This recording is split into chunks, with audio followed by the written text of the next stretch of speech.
secular approach who have also been very successful. Let's take Warren Buffett of Omaha, Nebraska. If you had put $10,000 in 1965 into his company, Berkshire Hathaway, you would have $1 million today. Warren was a chapter in my 1972 book, Super Money, so I've known him a long time.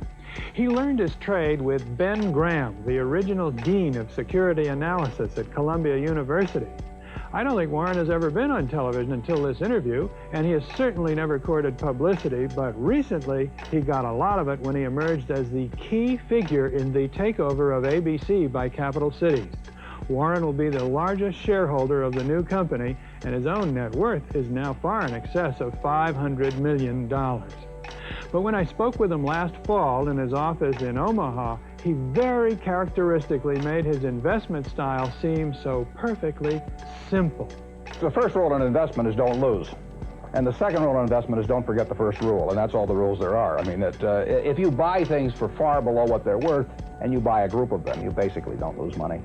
Warren, what do you consider the most important quality for an investment manager?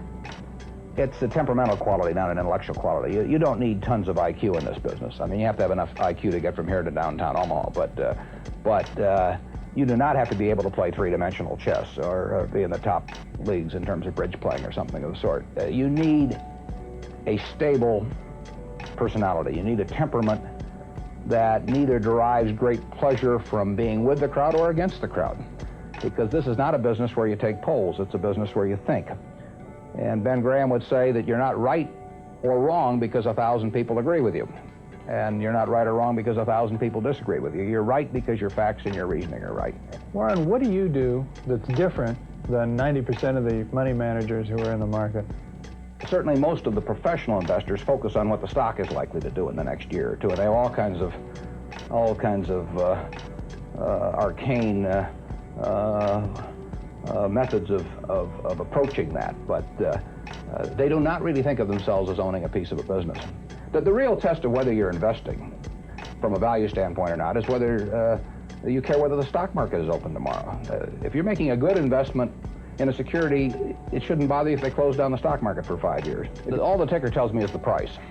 And I can look at the price occasionally to see whether the price is outlandishly cheap or outlandishly high, but prices don't tell me anything about a business.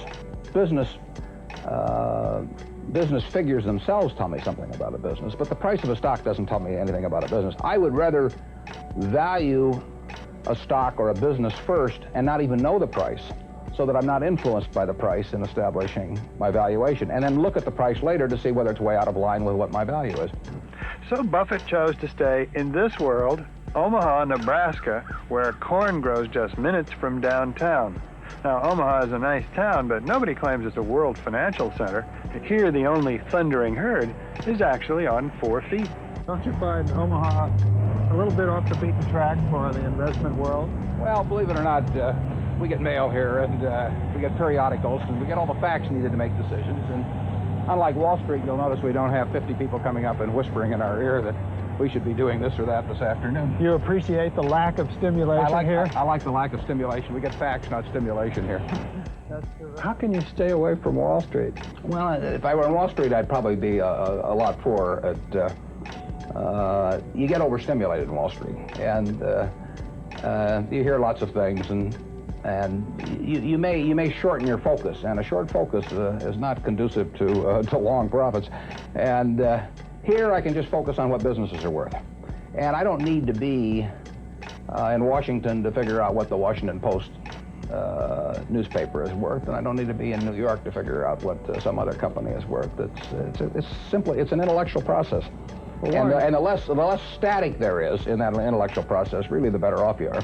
What is the intellectual process? The intellectual process is defining your area of competence in valuing businesses, and then within that area of competence, finding whatever sells at the cheapest price in relation to value. And there are all kinds of things I'm not competent to value, but there are a few that I am competent to value. Have you ever bought a technology company? No, I really haven't. In 30 years of investing, not one? I haven't understood any of them. So you haven't ever owned, for example, IBM? Never owned IBM. Marvelous company. I mean, a sensational company, but I haven't owned IBM. And so here is this technological revolution going on, and you're not going to be a participant. Gone right past me. Is that all right with you? It's okay with me. I don't have to make money in every game. I mean, I don't know what cocoa beans are going to do. I don't, there are all kinds of things I don't know about, and that may be too bad. But why should I know all about them? I haven't worked that hard on them. In the securities business, you literally every day have thousands of the major American corporations offered to you at a price that changes daily.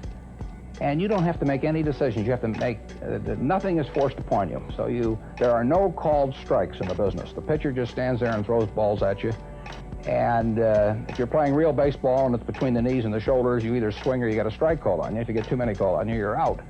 In the securities business, you sit there and they throw U.S. Steel at 25 and they throw General Motors at 68, and you don't have to swing at any of them. They may be wonderful pitches to swing at, but if you don't know enough, you don't have to swing. And you can sit there and watch thousands of pitches, and finally you get one right there where you want it, something that you understand, and then you swing. And so you might not swing for 6 months. You might not swing for 2 years. Isn't that boring? It would bore most people, and certainly boredom is a problem with most professional money managers. If they try to sit out an inning or two, not only do they get somewhat antsy, but their clients will start yelling, "Swing, you bum!" from the stands, and that's very tough for people to do. Warren, your approach seems so simple. Why doesn't everybody do it? Well, I think partly because it is so simple. That the academics, for example, focus on all kinds of variables. Partly because by academics you mean professors of right, finance? Yeah, the data's there. In business school? Sure, and the data's there. So they focus on whether if you buy stocks on Tuesday and sell them on Friday, you're better off, or if you buy them in election years and sell them in other years, you're better off, or if you buy small companies. There are all these variables because the data are there, and they've learned how to manipulate data. And as a friend of mine says, to a man with a hammer, everything looks like a nail. And once you have these skills, you just are dying to utilize them in some way, but they aren't important. If I were being asked to participate in a business opportunity, would it make any difference to me whether I bought it on a Tuesday or a Saturday or an election year or something? It's not what a businessman thinks about in buying businesses. So why think about it when buying stocks? Because stocks are just pieces of businesses.